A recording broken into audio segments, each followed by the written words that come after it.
Welcome to this video. In this video, I meet with Kenn Okazaki, and we're going to be talking about two things in particular. Number one is actually how to create a studio. This can be in your office, this can be in your garage, it could be at your workplace, but we're going to teach you how to create a nice looking studio with a mic, lights, and camera, and the whole bit. And the second thing is how to get into a process of recording videos. In fact, Kenn has a process, a branded process that I believe is called Hilda. So I'd love to learn more about that. Kenn, if you could start with a short bio, and let's get right into the studio makeover. Oh, absolutely. Thanks, Rua. I think that a lot of people, they think they got to look great on video and they've got to look polished and it's got to look professional before they start producing content. And, I think that a lot of people put the horse, the cart in front of the horse, and you got to get great at content. But I know that what people really want is to look good. So I'm going to share that with you right now. And what I'm going to do is really simple. I'm going to demonstrate using my phone first what it looks like to get the right angle. And afterwards, I have some diagrams that will show you how you can arrange your studio to get something that looks like this. And it's really, really, really affordable. So I'm switching to my phone here. And what you can see is this is just a regular iPhone. First thing you got to learn about getting your studio correct is the angle. So right now, this is what we call pure level. It's right at my eye level. You got to get your webcam and get it up to exactly where your eyes are. People don't feel threatened. They feel like, hey, I'm sitting across from a diner table chatting with somebody who I can trust. Now, if you get your webcam too low, this is what most laptops look like. This is where the laptop level would be. It's what we call the nose hair zone. You want to stay away from this. And what you're also doing, what most people don't realize, is you're adding about 30% more perceived body weight. And if you happen to have a tiny little wrinkle below your chin, it's really going to stand out. So this is, be cautious around this area. Now, some people, they hop way up here. That's what I call the Instagram zone. Your eyes get bigger, more shiny, your forehead's bigger, your chin is more pointy, and it's quite high, but you also kind of look like a little kid. So you want to be careful. So the first thing when you set up your studio, if you're just starting, always go exactly at the eye level, prop up your laptop so it's that high, and that's going to make everything a lot easier. Now, I want to show you a little bit of the tech around how this works, okay? So I've got a couple lights and stuff, and if you don't mind, if you could share that slide I just brought up earlier. And I've sent over a PDF, and what this is, a lot of people think it's super complicated. First, let's start with the eye level, but then this is called the Dubb Studio Makeover. And if you've got about $1,000, or if you have some old equipment around, you'll be able to set up something really similar to what I have. This is a standard desk, 160 by 65 centimeters. It's the most common desk size. So I found this, and this shows exactly how I've set up for my studio and for people who are paying me money to do this for them. This is the blueprint, and this is where we start from, and then we customize from there. But you'll see the light placement. It's super simple. Use your arms. What you want to do is take your arm, point it forward, and your finger should be able to touch, the tip of your finger should be able to touch your webcam. That's the distance you want from your camera in order for the back to be nice and soft and for your eyes and your face to be tack sharp. Now, where do we put the lights? You want to take your arm, point it forward, and then pivot 45 degrees left, and then 45 degrees up. That's where one of your lights should be. And you do the exact same thing on the other side, 45 degrees right, 45 degrees up, and that's where the other light is. Use your body to measure where everything needs to be. Now, if we scroll to the next page, you'll see that I actually show a front view here, because a lot of people get this thing wrong. How high should the lights be? A lot of people put the lights right in front of their face. What's going to happen is it looks a little bit unnatural. But what you want to do is you want to make sure the bottom of the light is higher than the top of your head. And if you do that, then you're going to get the lights naturally falling down on you, how it would be normally in nature. The other thing you're going to avoid is ugly shadows on the wall behind you. That's what happens when the lights are too low. So these are a few different tips, but if you want the exact measurements, exact placement and everything, grab a copy of this PDF, and it's even got links where you can buy stuff on Amazon if you want. It's all under $1,000. The exact camera I'm using, the mic I'm using, the lights, it's all there. It's my gift to you. And I think that this is probably the best way to get started if you want to look super slick on your Zoom calls on Dubb if you're broadcasting from there or recording videos from there, or any social media platform you're in your meetings, in your sales presentations. This will make a difference. Do you have any questions for me before I move on? I know I just kind of fire hosed a whole bunch of information. I don't want to overwhelm people. Anything needs clarification on this part? Well, I think the biggest thing for me is that I am a maximalist. So I sort of go all in, and then I go all in all over again.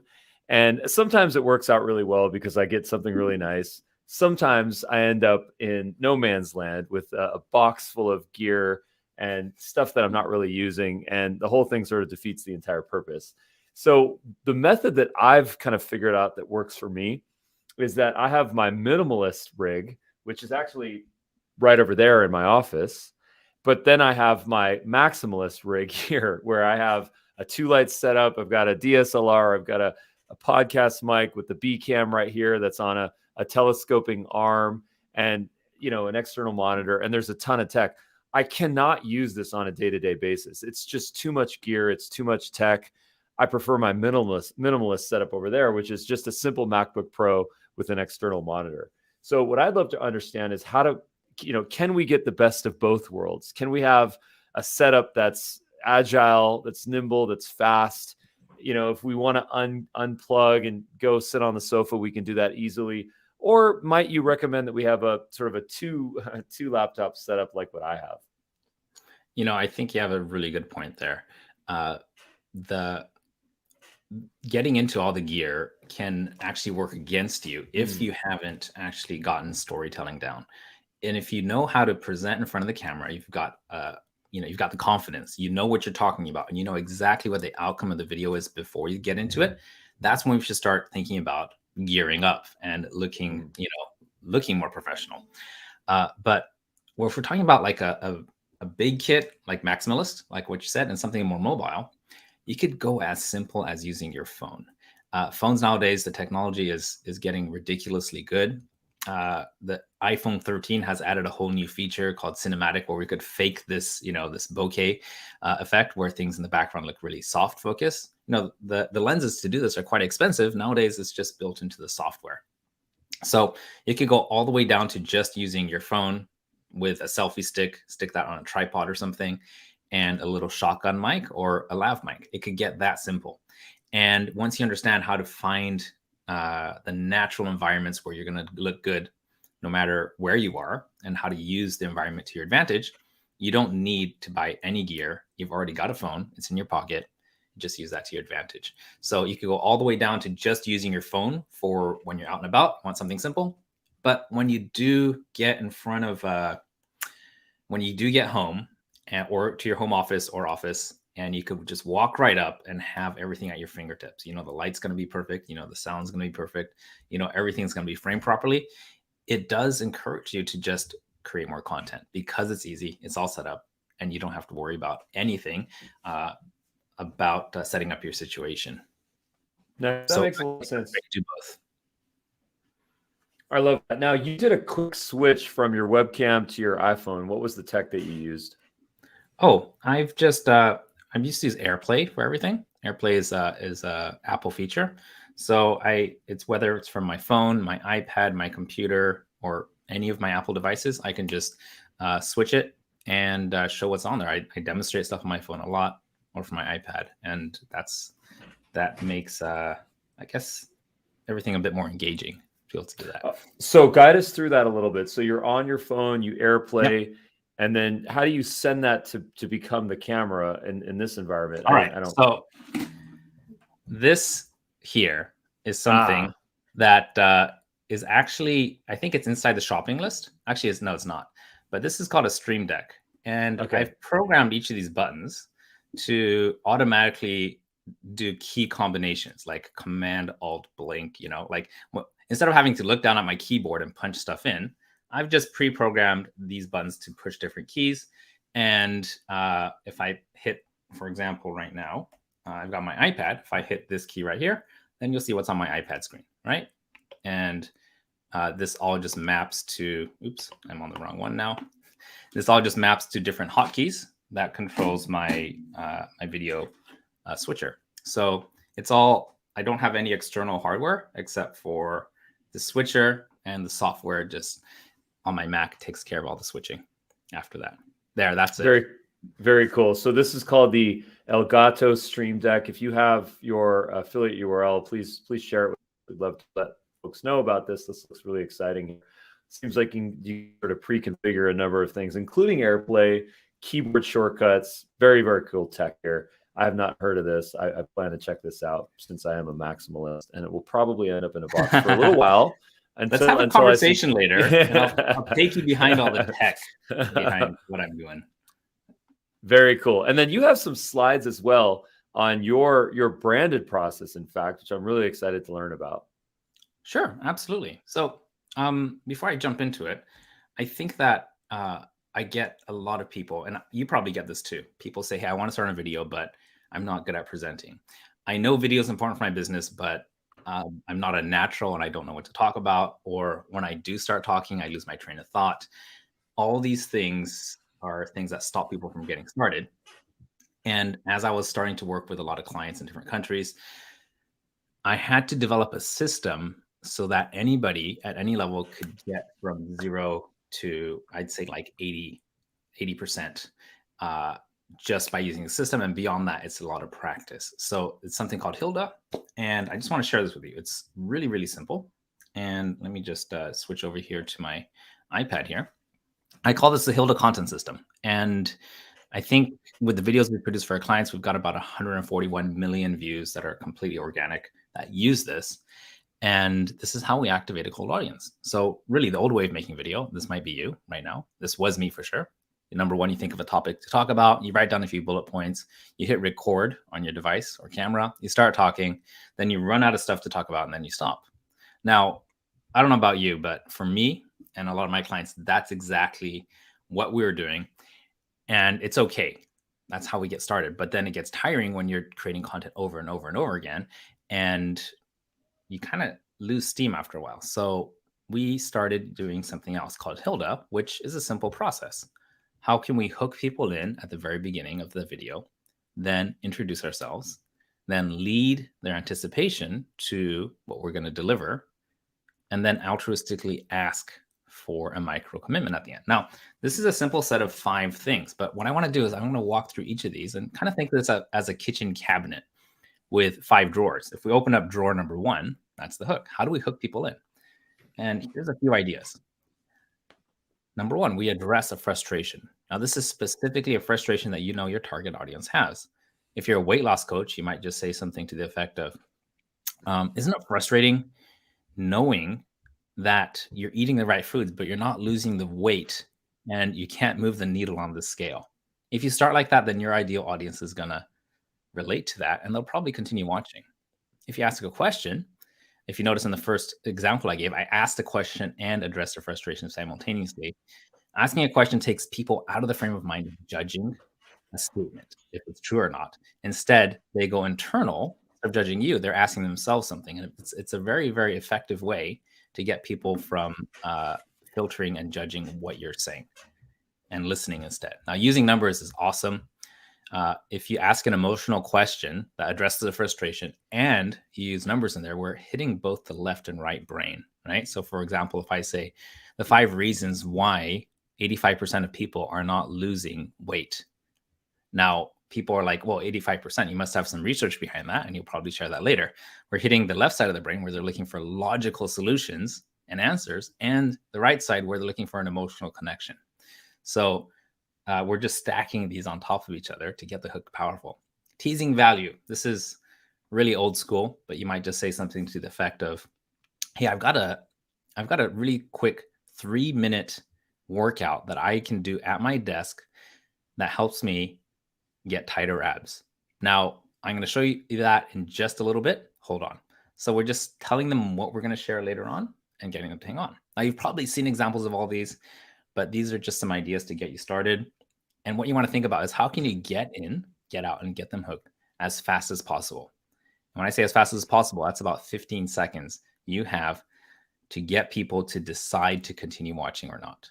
Now, this happens right at the beginning. And if you don't do this right, then the rest of your video is not going to matter. So pretty important to look into this. Second thing is, how can you introduce yourself? Here's the amazing thing. I've got CEOs, people who are running $1 million businesses who work with me. And the funny thing is, when it comes to introducing themselves on video, it's almost like they're back in kindergarten and they don't know how to introduce themselves. Like, hi, I'm an entrepreneur, or I'm a coach, or I'm a dad, I'm an inventor, I'm a doctor. Like, they are all of them, but they don't know what's the most effective way to do that, right? So it's super simple. We just pick 3 things, and we're going to talk about these 3 things, and then get to that. I noticed you just came back on here. Do you have a question? No, I'm just engaged. Keep going. Okay, awesome. Well, I'm going to flip back to here. And what we want to do is we stay with first name. We want to automatically assume some kind of rapport. We don't want to say, hi, my name is Dr. Philip Morris III. You know, that gets way too stuffy. Hey, my name is Phil, right? And then your business title, or who you help and how, or what are you known for? What did you accomplish? Now, I'll give you some examples here.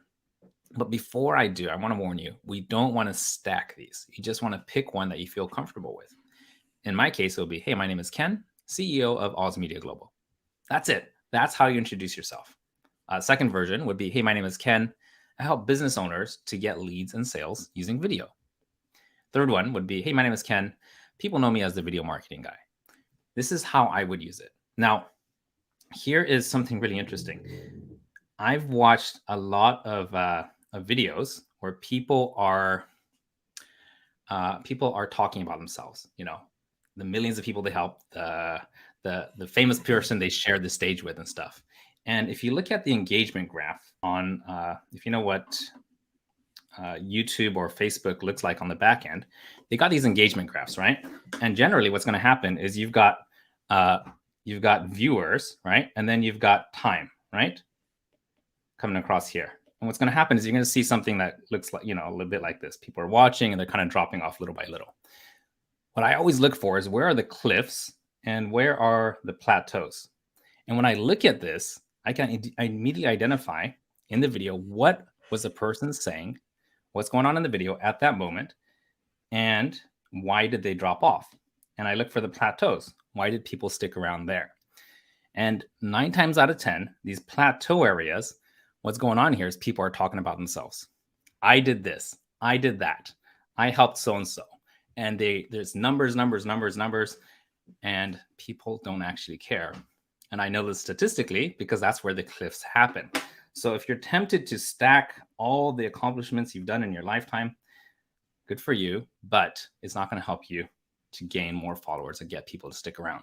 And engagement and getting people to stay in your videos is really the most important shtick and everything. So let's get back to this. That's why I just wanted to demonstrate why you want to keep it short, snappy, and simple.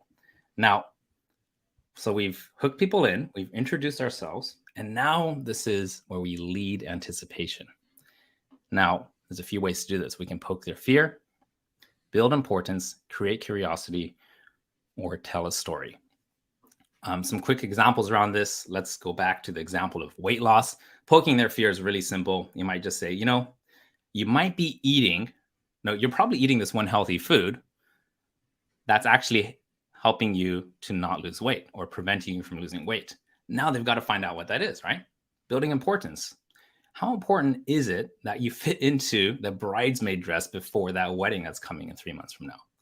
Now that's, you know, weddings are important parts of people's lives. Again, think of how you can compare it to something that's important. Create curiosity. This is very simple. It's kind of like unwrapping a present. People know something is coming, but you haven't told them what it is yet.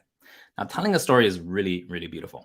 When you tell a story, what we're doing is either telling your personal experience about how what you're about to share affected you, or the experience of a client, how you helped them go from the stage they didn't want to be in to the condition they're in now because of what you're about to share. And you haven't even shared it yet. So we're really, really building the anticipation about what's coming. And what you want to think about is, how can we generate curiosity, context, and concern? If you got these 3 things in place, then people will be primed, they'll be on the edge of their seats, and they'll be ready for what you are about to deliver. Now, deliver also stands for dopamine. How can we get dopamine running through people's bloodstreams? There's a few ways to do this, but before I jump into this, I just want to talk about the concept of dopamine. Social media, where we're sharing videos, where we're creating content, where we're engaging with people. The way these guys make money is by getting people to stay there longer, right? So you could think of them as farms, and we're kind of like renting a plot of land on this farm. And our job is to get people to stay with and spend their time with us. And social media, the currency is time. It is literally bought and sold every day. People buy advertising minutes and seconds in order to get more business. Now, let's say you're there, you're giving video, right? What you're actually selling with the video is dopamine. People go there for dopamine hits. So someone pays you 3 minutes of their time that they'll never get back. Your job is to do an exchange of value and give them a dopamine hit.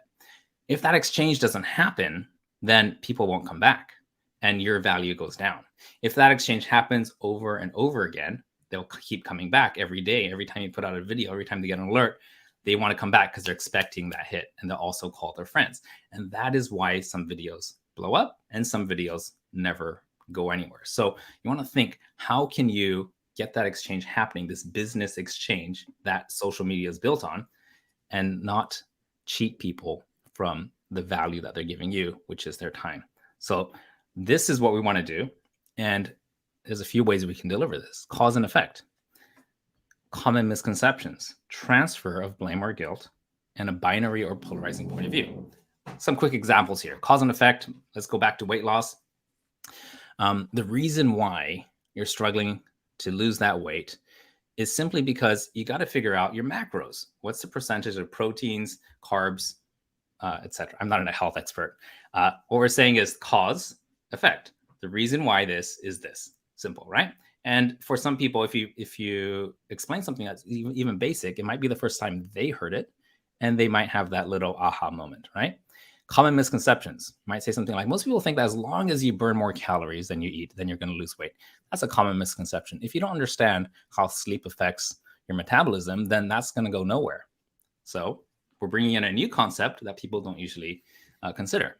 Transfer of blame or guilt. This is super powerful. What we're doing is we're taking away people's feeling of inadequacy because they suck at a certain area of their life, lifting that weight off their shoulders and putting it onto something else that's out of their control.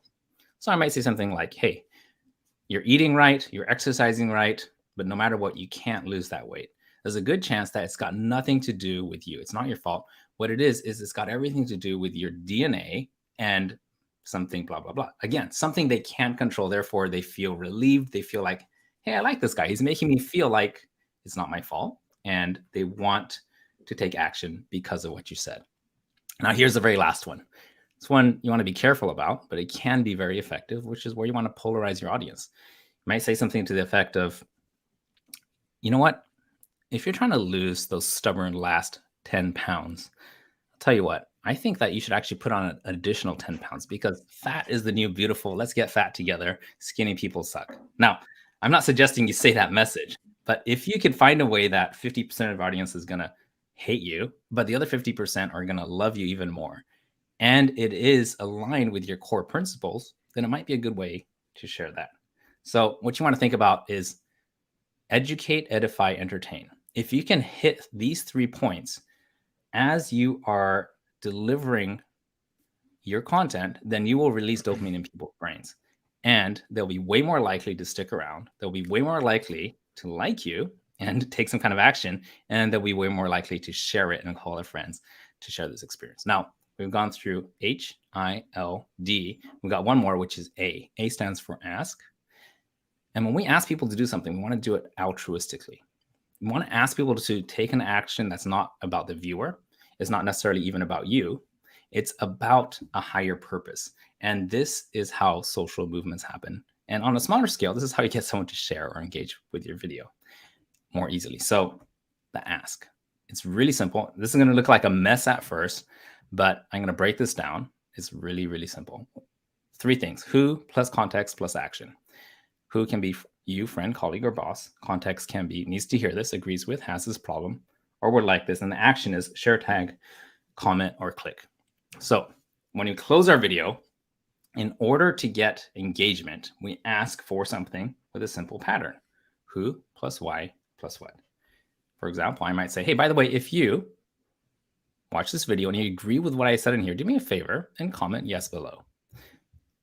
It's that simple. We pick one from each column and find what's appropriate according to what you want people to do and what's in the video itself. The reason why we're doing things like share, tag, comment, and click is because we want to drive a wedge and start getting people to do tiny little things that are easy for them, that require zero effort, or as close to zero effort as possible, so that when you have a conversation with people or you open up an email dialogue or a chat dialogue, what's happening is that they initiated it. You put out content, they initiated to you, and what you're doing is you're obliging them and leading them on. If the dynamic between you and the people you're engaging with starts with them engaging with you, then you have an advantage in that you can control the conversation a lot better. Now, that's the end of the Hilda content strategy. And I'm guessing that there must be some questions here. Was that helpful to you? That made sense? That was extremely helpful. In fact, I intend to comment, like, and subscribe to your YouTube channel, because I'm sure you're going to have a lot more content just like that on your YouTube channel. Speaking of which, what is your YouTube channel? You know, Rob, I mean, sorry, I keep saying Rob, Ruben. I got to be honest, on YouTube, I don't have much of a presence. I am much more of a Facebook / Instagram kind of person. I do have one, but it's really the stuff I put on Facebook, and then I put it out there. But I will drop a link if I could find that. Give me a second. I'll get that for you. Cool. What we'll do is we'll put it in the production notes. Okay. Now let's do that. So I do have a couple of questions now. So the first thing is, how do we really determine what our ideal client profile is per social channel? So you mentioned Facebook, Instagram, YouTube, TikTok, LinkedIn, tomorrow's social network that comes. How do we figure out, okay, well, my core target audience, the people that pay me money, in my case, are sales leaders. Those are the people that actually monetize everything that I do. It's people that are sales leaders, people that want to drive revenue through video and that decide to use the Dubb video communication platform. Those are our paying supporters. Now, when we go to YouTube, we don't say to ourselves, well, we're only going to try to cater to those people, because obviously YouTube is the world's second largest search engine, and it's massive, and everyone's on YouTube. So what we try to do is we try to diversify that. We try to increase the scope a little bit. How can we become inspirational? How can we become motivational? How can we talk to business owners and entrepreneurs and people that are working at companies that are trying to climb the ranks? We broaden our focus, knowing that our core client profile hopefully will find us, and frankly, we'll find them. So I'd love to get your take on how we can take our laser focus of our customers and then figure out how much should we, in fact, increase the breadth of that scope based on the social channel. Totally makes sense. And I get asked this a lot. I've actually gone through a few versions of this myself. And what I found for myself that actually works, even though some things seem to logically make tons of sense when people tell me, what actually works is I look at who are the clients I've already got that are happy with what the results they're getting with me, that have referred friends, and that are likely to stay with me for 5, 10, 15 years. And I just interview them. What social media channels are you on? And I'm finding patterns. And in my case, the people who are doing 7+ figures a year who don't want to do all the video tech themselves, those people I found, they hang out in Facebook groups. They're in communities of like-minded people. And for me, I've gone all in with groups, and everything else I've done, like earlier, you noticed I said, hey, go to videomarketingcommunity.com, join my Facebook group. Everything from YouTube, from Instagram, from Facebook, from LinkedIn is join my group, because I just looked at what's worked historically and then use all the other channels to channel people there. So if you're just starting out and you don't have your ideal client yet, then you might want to do the one that you're most comfortable with, the one that you know how it works, who the leaders are in there, what the trends are, how to use the local hashtag or whatever the systems are within that. Use the one you're most comfortable with. But if you already do have clients, schedule some time to call them, If they are your favorite clients and you're their favorite provider, then they'll get on a call with you. Just ask them, what social medias are you on? Which one do you love the most? Which one do you spend most time on? And then you'll find more people like them. That makes a lot of sense. And in fact, what I have on my screen right here is your group. So I'll just go ahead and share that. And funny enough, I've been noticing this thing that Facebook has been doing to me, which it translates the page into Spanish. So this is actually what your page looks like in Spanish. And you have I've never seen that. 4,000 miembros, which means 1,000 members, of course. And I think I'm already a member of your group, if I'm not mistaken. So yeah, I'm going to definitely engage on some of your content and check some of your stuff out.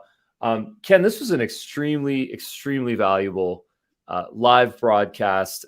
We intend to go edit this and to get it on our social channels. How can people learn more about you? Love to learn about your LinkedIn, your website, and then just another plug, if you don't mind, on your Facebook group. Absolutely. Well, look, before we end this, I just want to say one thing, and I'd love you to say on the screen here, is the stuff I just gave you for free here is a lot of people, when they get free information, they do nothing about it because it was, it's free. And I get free stuff too. A lot of times I don't do anything about it. But the thing I want to impress upon you is I've worked with a lot of people, household names, and I've directed videos using this, Grant Cardone, Dean Graziosi, Kevin O'Leary, Damon John. These are all people whose videos I've produced. And I've coached them on the exact same Hilda process when we produce it. And these are people who are paying tens of thousands of dollars per day for me to go out and help them. So the reason I say this is not to show off. And the reason I'm saying this is to impress upon you that I'm not giving away the crappy stuff for free just because, I don't care about it. This is the best stuff. And if you can master this, then video becomes really, really easy and also really engaging. So I encourage you to take the value that's in here and practice it for yourself. And the concept I share with video is this.